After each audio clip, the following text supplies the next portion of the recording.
Bismillahirrahmanirrahim. Assalamualaikum warahmatullahi wabarakatuh. Innal hamdalillah nahmaduhu wa nasta'inuhu wa nastaghfiruh wa na'udzu billahi min shururi anfusina wa min sayyiati a'malina. Man yahdihillahu fala mudilla lahu wa man yudlil fala hadiyalah. Wa asyhadu an la ilaha illallah wahdahu la syarikalah wa asyhadu anna Muhammadan 'abduhu wa rasuluhu la nabiyya ba'dah. Ya ayyuhalladzina amanu taqullaha haqqa tuqatih wa la tamutunna illa wa antum muslimun. Ya ayyuhan nasu taqu rabbakumul ladzi khalaqakum min nafsin wahidah wa khalaqa minha zawjaha wa batha minhuma rijalan katsiran wa nisaa'a wattaqullaha alladzi tasaaluna bihi wal arham innallaha kana 'alaikum raqiba. Ya ayyuhalladzina amanu taqullaha wa qulu qawlan sadida yuslih lakum a'malakum wa yaghfir lakum dhunubakum wa may yuti'illaha wa rasulahu faqad faza fawzan 'azima. Amma ba'du fa in asdaqal hadithi kitabullah wa khairul huda huda Muhammad sallallahu alaihi wasallam wa syarrul umuri muhdatsatuha fa inna kulla muhdatsatin bid'ah wa kulla bid'atin dhalalah wa kulla dhalalatin finnar. Ma'asyiral muslimin, hadirin yang dirahmati oleh Allah Subhanahu wa taala. Alhamdulillah, kita bersyukur kepada Allah Azza wa Jalla atas segala nikmat yang Allah berikan kepada kita semuanya, sehingga kita bisa bertemu kembali di masjid yang mulia ini. Dan kita telah sampai pada hadis yang ke-318, masih dalam bab yang sama, bab birrul walidain wa silatul arham, bab berbuat baik kepada kedua orang tua dan menyambung silaturahmi. Masih dari sahabat yang sama, Abu Hurairah radhiyallahu ta'ala Abdurrahman bin Sakhr ad-Dausi. Di sini Al-Imam Nawawi sudah membawakan 4 hadis dari 5 hadis pertama di bab ini. Maka ini adalah hadis yang keempat yang diriwayatkan oleh sahabat Abu Hurairah radhiyallahu an.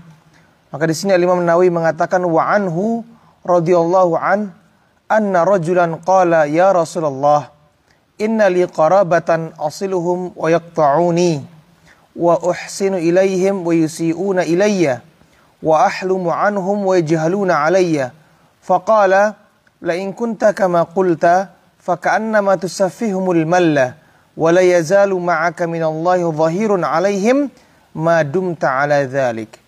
Rawahu Muslim. Taib, wa tusaffihim bi dhammit ta' wa kasri sin al muhmalah wa tashdidil fa' wal mallu bi fathil mim wa tasydidil lam wa huwa ramadul har ay ka'annama tut'imuhumur ramadul har wa huwa tashbihun lima yalhaquhum minal ithmi bima yalhaqu akil ramadil har minal alam wa la syai'a ala hadzal muhsin ilaihim lakin yanaluhum ithmun 'azimun bi taqsirihim fi haqqihi wa idkhalihimul adza alaihi wallahu alam. Taib, di sini Al-Imam Nawawi membawakan hadis dari sahabat Abu Hurairah, dan hadis ini hadis yang sahih, diriwayatkan oleh Al-Imam Muslim dalam kitab sahihnya.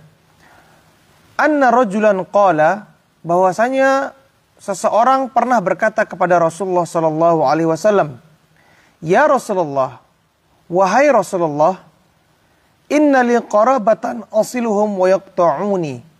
Sesungguhnya aku memiliki kerabat, keluarga, asiluhum wa yaqta'uni, yang dimana aku selalu menyambung silaturahmiku kepada mereka. Aku berbuat baik kepada mereka. Wa yaqta'uni, akan tetapi mereka selalu memutus silaturahminya. Wa uhsinu ilaihim wa yusi'una ilayya, aku selalu berbuat baik kepada mereka. Aku selalu berbuat baik kepada mereka. Wa yusi'una ilayya, akan tapi mereka membalas dengan keburukan kepadaku. Jadi keadaan orang ini, dia selalu menyambung silaturahminya, dia selalu berbuat baik kepada kerabatnya, akan tapi balasan yang ia dapatkan dari kerabatnya itu adalah mereka memutus silaturahminya dan berbuat keburukan kepada pemuda tersebut. Wa ahlumu anhum wa yajhaluna alayya, aku berlemah lembut kepada mereka, akan tapi mereka membalasku dengan perbuatan yang sebaliknya. Mereka kasar kepadaku. Faqala, maka mendengar dari ucapan pemuda ini, Rasulullah SAW kemudian mengatakan, "La in kunta kama qulta." Kalau seandainya keadaanmu ini seperti yang engkau gambarkan kepadaku, kata Rasulullah SAW. Kalau seandainya keadaanmu ini seperti yang engkau katakan, engkau berbuat baik kepada mereka, engkau menyambung silaturahmimu kepada mereka, engkau berlemah lembut kepada mereka, akan tapi balasan yang engkau dapatkan dari mereka justru sebaliknya. Faka'annama tusifuhumul malla. Faka'annama tusifuhumul malla. Maka seolah-olah engkau sedang menyuapi mereka dengan debu yang panas.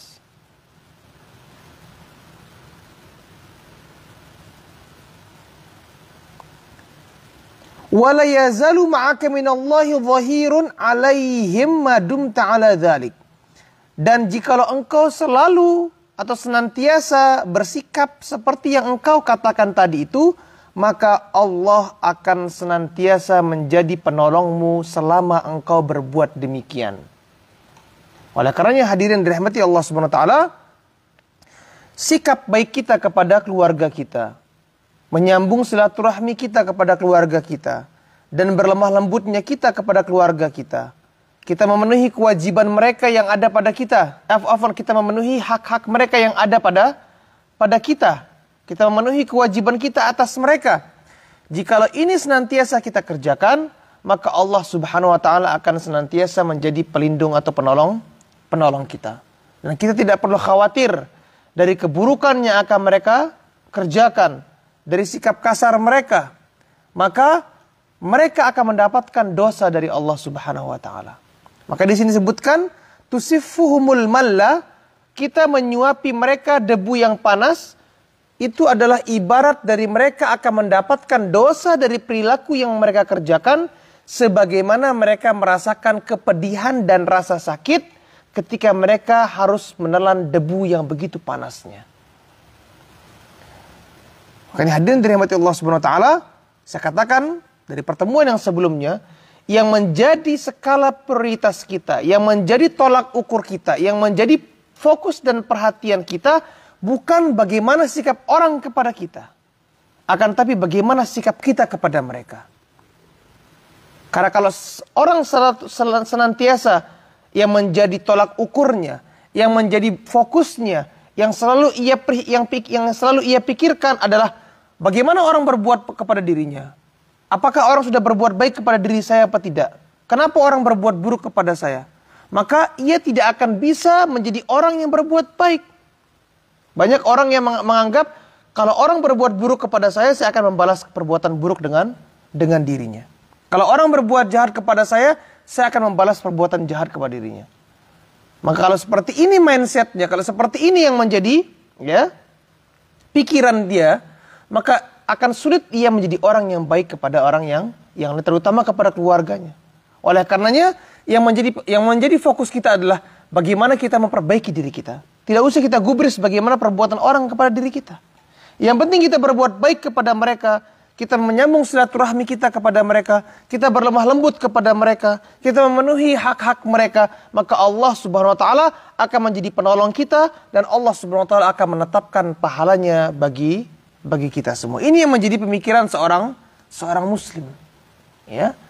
Oleh karenanya orang yang berbuat buruk kepada kita, selama kita berbuat baik kepada mereka, maka kita diibaratkan seperti menyuapi mereka dengan debu yang panas. Mereka akan mendapatkan dosa sebagaimana mereka merasakan sakit ketika mereka harus menelan debu yang panas. Baik. Hadirin dirahmati Allah Subhanahu wa taala, kita melihat bagaimana besarnya hak dari orang-orang yang merupakan kerabat kita, yang memiliki hubungan rahim dengan kita, sampai-sampai kita diperintahkan oleh Allah Subhanahu wa taala untuk terus berbuat baik kepada mereka walaupun balasan dari mereka adalah tidak baik kepada kita. Jadi tidak ada disebutkan bahwasanya ketika keluarga kita berbuat buruk kepada kita, maka kita juga berbuat buruk kepada mereka. Tetap kita diperintahkan dalam Islam untuk bersikap baik, berlemah lembut, menyambung silaturahmi kita kepada mereka, karena itulah akhlak yang diajarkan oleh Rasulullah Shallallahu Alaihi Wasallam. Bukankah telah kita sebutkan pada pertemuan yang sebelumnya bahwasanya yang dinamakan dengan menyambung silaturahmi itu adalah ketika keadaan kita dengan keluarga kita sudah terputus, mereka memutusnya dari kita, kita menyambung kembali sesuatu yang telah diputuskan oleh mereka itu. Rasulullah SAW menyebutkan, laisal wasil bil mukafi. Bukanlah orang yang menyambung silaturahmi itu orang yang sudah terbiasa ya berbuat baik kepada atau sesuatu hal yang telah berjalan dengan mulus kemudian berjalan dengan begitu saja. Akan tapi walakinnal wasil, akan tapi yang dinamakan dengan menyambung silaturahmi atau orang yang menyambung silaturahmi, kata Rasulullah, man idza qata'at rahimuhu wasalah. Siapa yang terputus silaturahminya lantas ia menyambung dengan sanak famili. Itulah dia yang dinamakan dengan menyambung silaturahmi oleh Rasulullah sallallahu alaihi wasallam. Taib.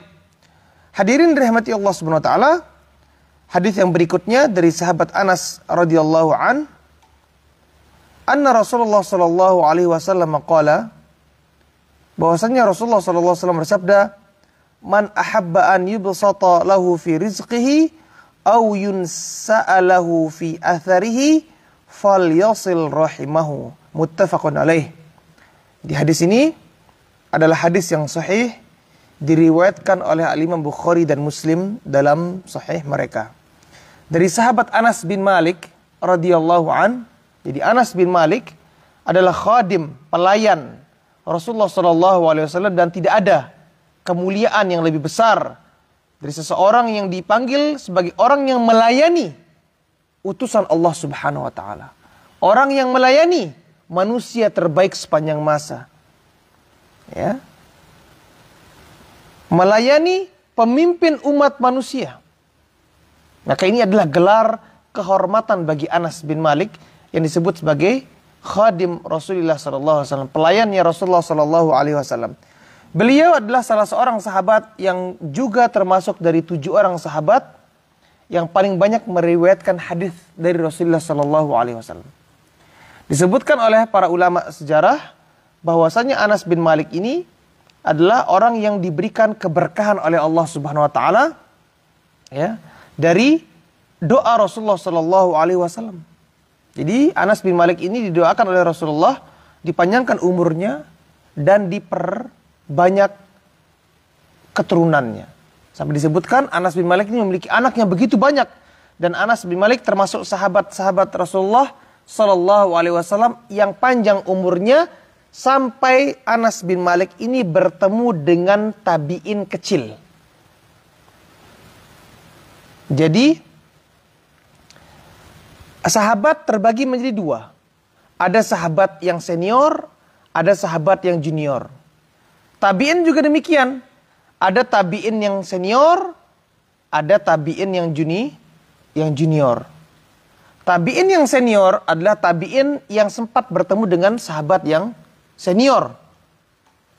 Tabi'in yang junior adalah tabi'in yang tidak sempat bertemu dengan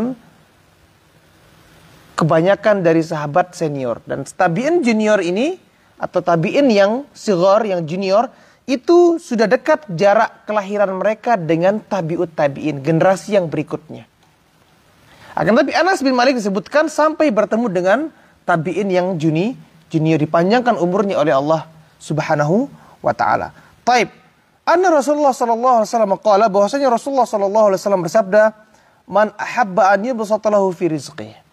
Dan ini adalah hadis-hadis yang merupakan hadis yang memberikan motivasi seseorang untuk beramal soleh.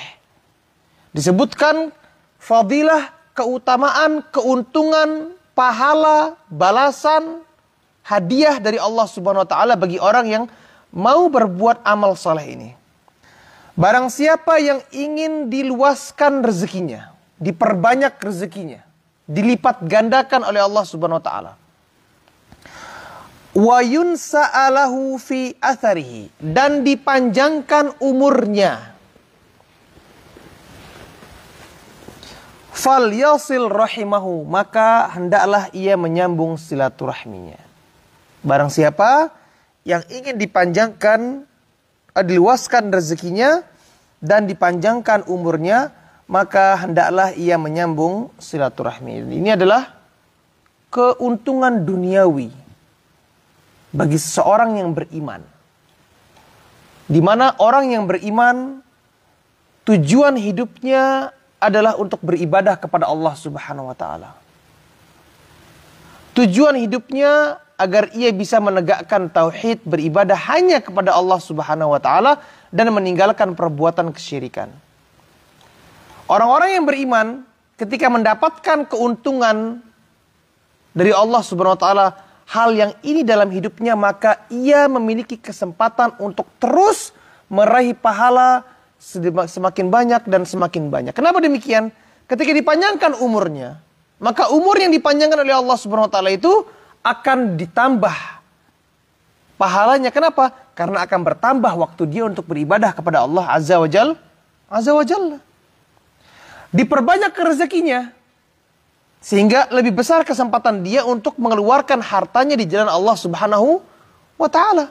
Di mana orang yang memiliki harta akan sebenarnya mendapatkan kesempatan mendapatkan pahala lebih besar dibandingkan orang yang tidak memiliki harta. Dan ini adalah suatu hal yang terjadi. Orang yang memiliki harta, ia bisa beribadah, berjuang di jalan Allah, bukan hanya dengan jiwanya, akan tapi juga dengan hartanya. Dia bukan hanya bisa beribadah dengan ibadah-ibadah yang bersifat ibadah jasmani saja, yang dilakukan oleh anggota tubuhnya, akan tapi ia juga bisa beribadah dengan mengeluarkan hartanya di jalan Allah Subhanahu wa taala. Dan ini pernah terjadi di zaman Rasulullah sallallahu alaihi wasallam. Sebagian sahabat yang kekurangan harta, yang tidak memiliki harta yang banyak, mereka sempat mengeluh kepada Rasulullah sallallahu alaihi wasallam. Karena melihat sahabat-sahabat yang punya harta, yang kaya raya, bisa meraup pahala lebih banyak dibandingkan orang yang tidak punya pahala. Apa kata mereka kepada Rasulullah sallallahu alaihi wasallam? Ya Rasulullah, wahai Rasulullah, dzahaba ahlud duthur bil ujur. Orang-orang yang memiliki harta, mereka jauh pahalanya lebih banyak dibandingkan dengan kita. Kata mereka, yusalluna kama nusalli. Mereka salat sebagaimana kita salat, sama dengan tubuh orang miskin, orang kaya bisa salat. Siapapun bisa salat. Ya. Wa yasumuna kama nasum. Dan mereka berpuasa sebagaimana kita berpuasa. Jadi imbang. Wa yatasaddaquna fi bifuduli amwalihim. Akan tapi kelebihan mereka ya Rasulullah, mereka bisa bersedekah dengan harta yang mereka miliki, kami tidak bisa. Ini menunjukkan bahwasanya orang ketika diberikan harta yang lebih oleh Allah Subhanahu wa taala dan ia beriman kepada Allah Subhanahu wa taala, maka harta tersebut akan digunakan untuk beribadah kepada Allah Subhanahu wa taala, disedekahkan, ya, diinfakkan di jalan Allah Subhanahu wa taala, sehingga orang yang menyambung silaturahminya akan mendapatkan dua keuntungan ini. Diluaskan rezekinya sehingga dia bisa beribadah lebih banyak dengan hartanya, diperpanjangkan umurnya oleh Allah Subhanahu wa taala sehingga bisa digunakan untuk lebih banyak beribadah kepada Allah Azza wa Jalla.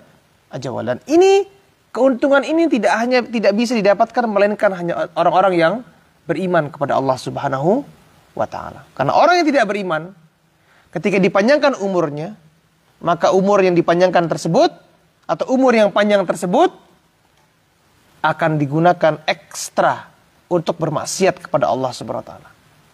Orang-orang yang tidak beriman kepada Allah Subhanahu wa taala, ketika ditambahkan rezekinya atau ditambahkan harta mereka, dijadikan mereka kaya, maka harta yang mereka miliki itu akan bertambah kesempatan mereka untuk menggunakannya dalam rangka bermaksiat kepada Allah Subhanahu wa taala. Sehingga orang yang beriman akan mendapatkan keuntungan. Fal yasil rahimahu, maka sambunglah silaturahminya. Dan menyambung silaturahmi yang paling utama adalah kita menyambung silaturahmi kita dengan kedua orang tua kita. Orang yang paling berhak untuk kita sambung silaturahmi kepada mereka, yaitu orang tua kita. Berkali-kali saya sebutkan, banyak orang yang menganggap bahwasannya yang namanya menyambung silaturahmi itu kalau dia menelpon anak pamannya, atau misan-misannya, atau ya misan ayahnya, sepupu ayahnya, keluarga jauhnya yang dia telepon, dia menganggap itu adalah baru namanya menyambung silaturahmi. Sedangkan orang tua yang sendiri mungkin tidak pernah ia telepon, tidak pernah ia datangi, tidak pernah ia kunjungi. Maka orang yang selalu menyambung silaturahmi dengan memperbaiki hubungan dia terutama dengan kedua orang tuanya, akan dipanjangkan umurnya dan diluaskan rezekinya. Dan masalah panjang umur dan masalah luas rezeki ini tidak semata-mata semua itu adalah bersifat nominal. Ada orang yang hartanya banyak.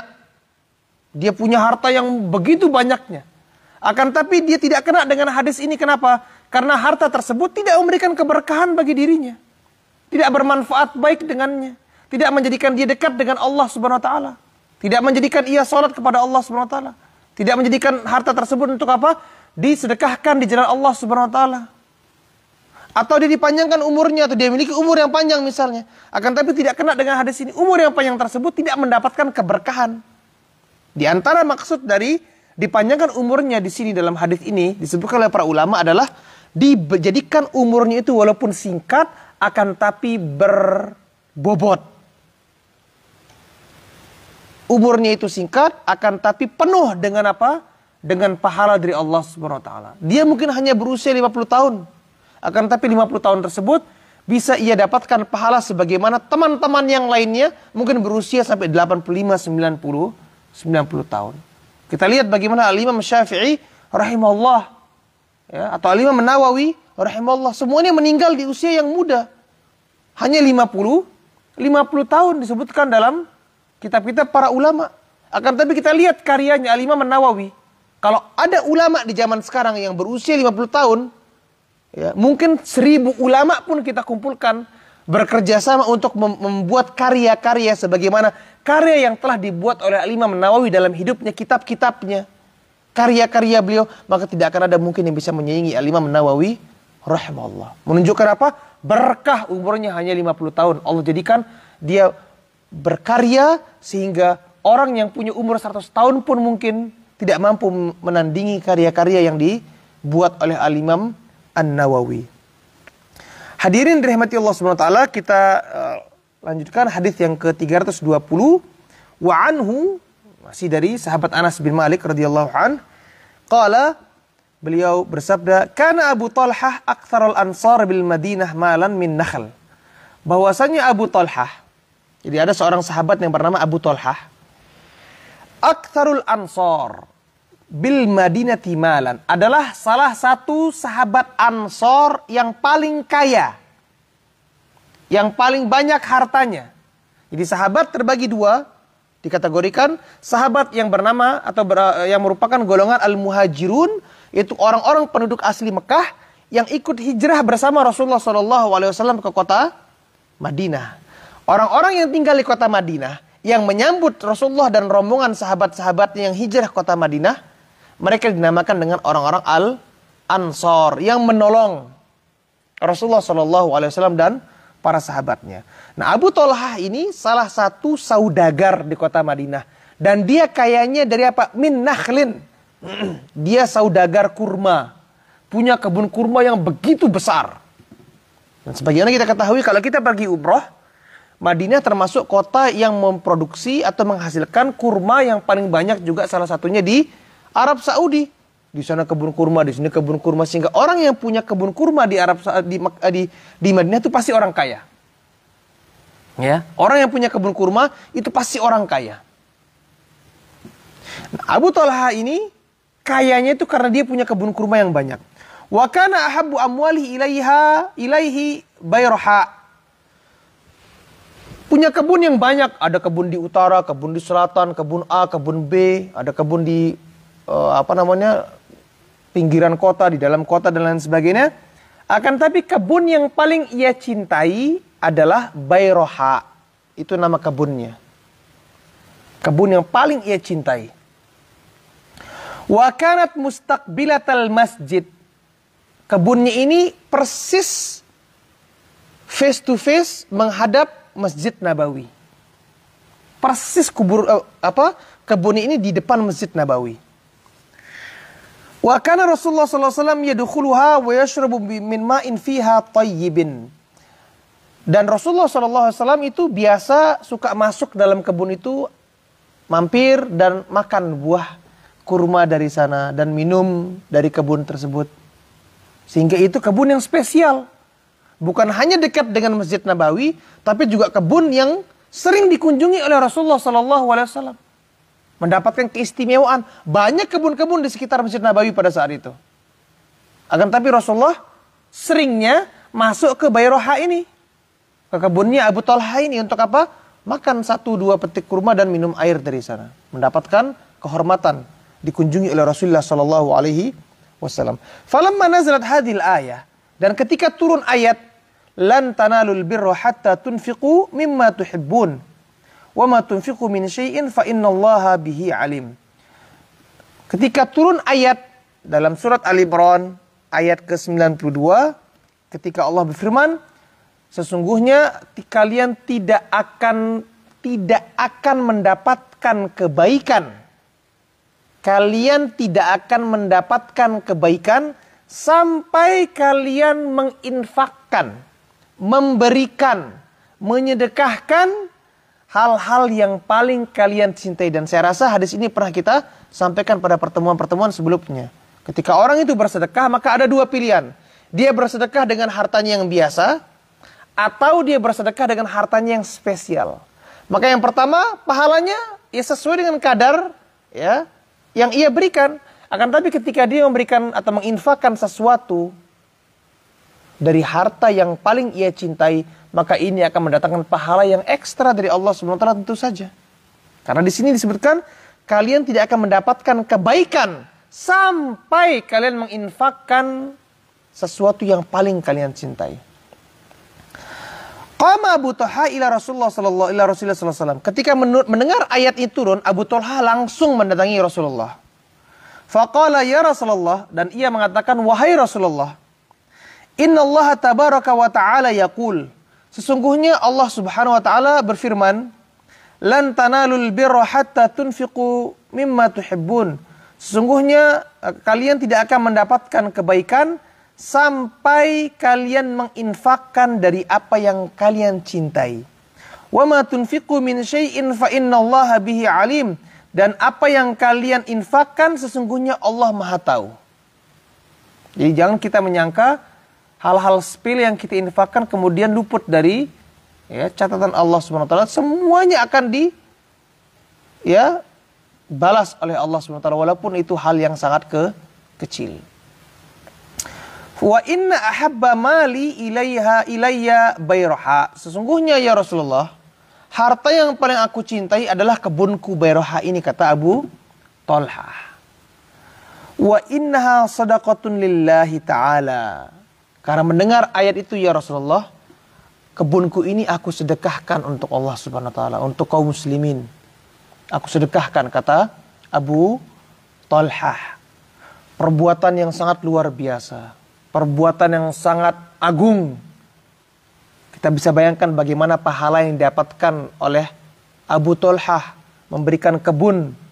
Satu hal yang bermanfaat dan manfaatnya itu terus menerus. Kalau kita diberikan pilihan untuk menginfakkan harta kita, maka kita berusaha memilah dan memilih mana harta kita itu yang kita bisa berikan, yang bisa bermanfaat lebih banyak.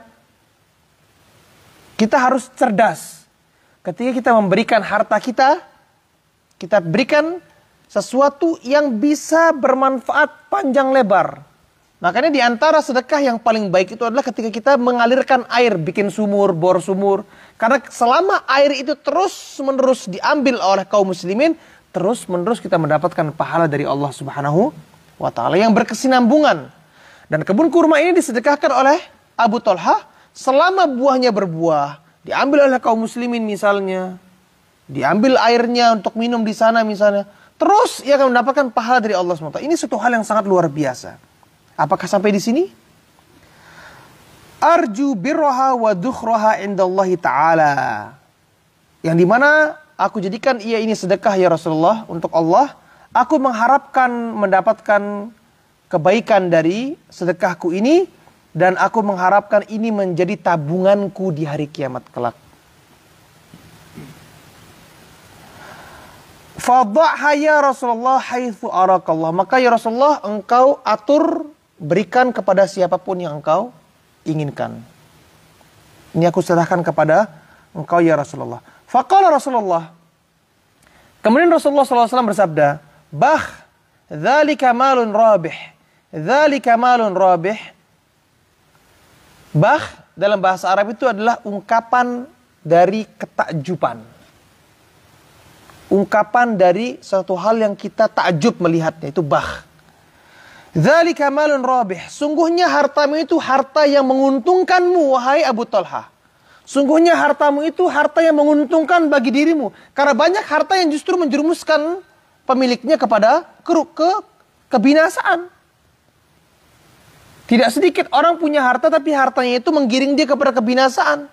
Tidak bermanfaat, tidak membekas sedikit pun bagi dirinya. Tidak menjadikan dia dekat dengan Allah SWT. Tidak menjadikan dia beribadah kepada Allah SWT. Tidak menjadikan dia berbakti kepada kedua orang tuanya. Tidak menjadikan dia dekat dengan kaum muslimin. Jauh dari ilmu dan lain sebagainya. Ini harta yang tidak bermanfaat, tidak barokah. Di sini Rasulullah melihat ini harta yang menguntungkan wahai Abu Talha. Ini harta yang menguntungkan wahai Abu Talha. Faqad sami'tu ma qulta. Aku telah mendengar ucapanmu wahai Abu Talha, kata Rasulullah.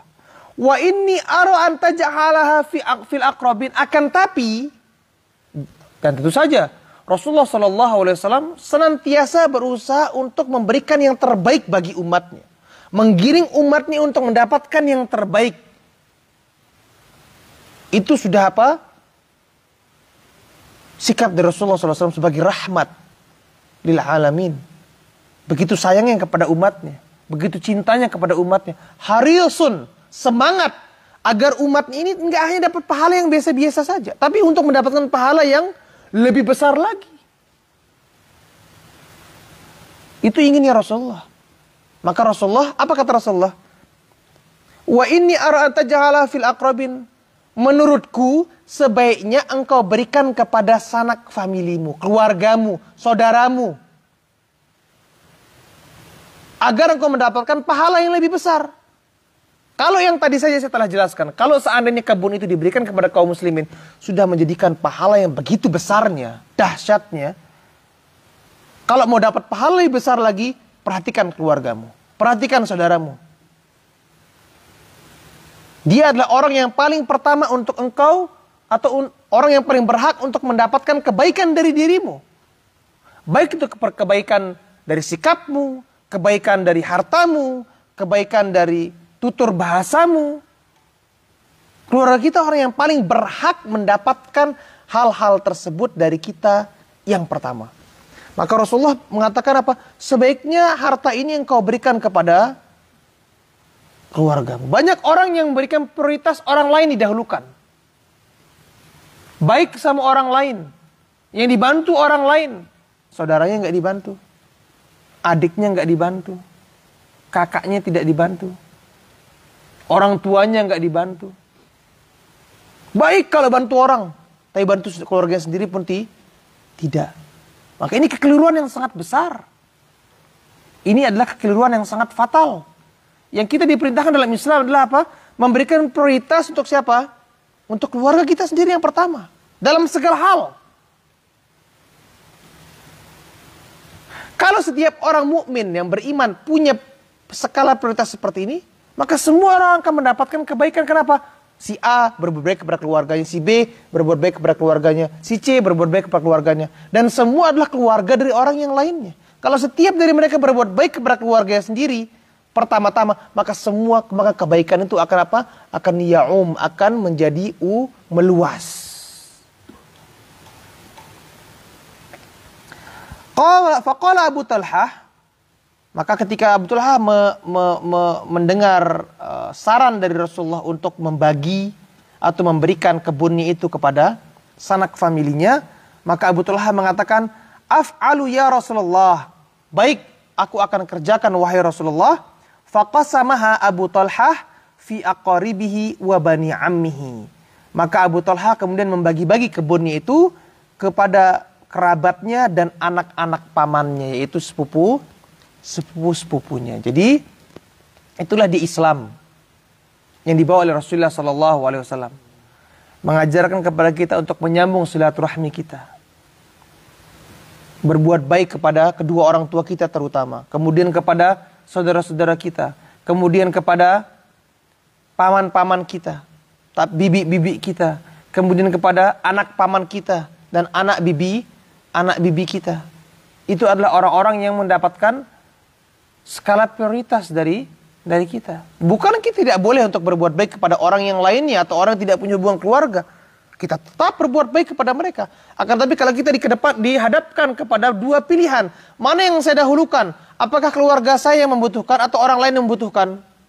Maka yang kita dahulukan adalah keluarga yang membutuhkan.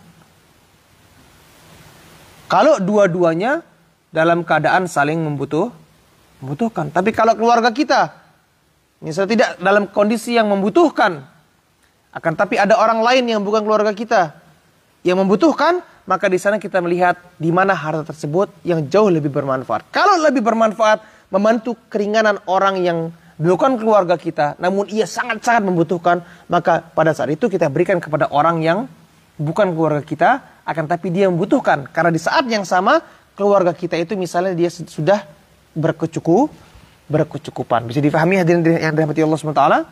Jadi, yang menjadi prioritas kita adalah bersikap baik atau berbuat baik dengan sikap kita, perbuatan kita, bahkan harta kita. Ibaratnya ngerasain harta kita itu, orang yang paling pertama berhak merasakan harta kita itu siapa?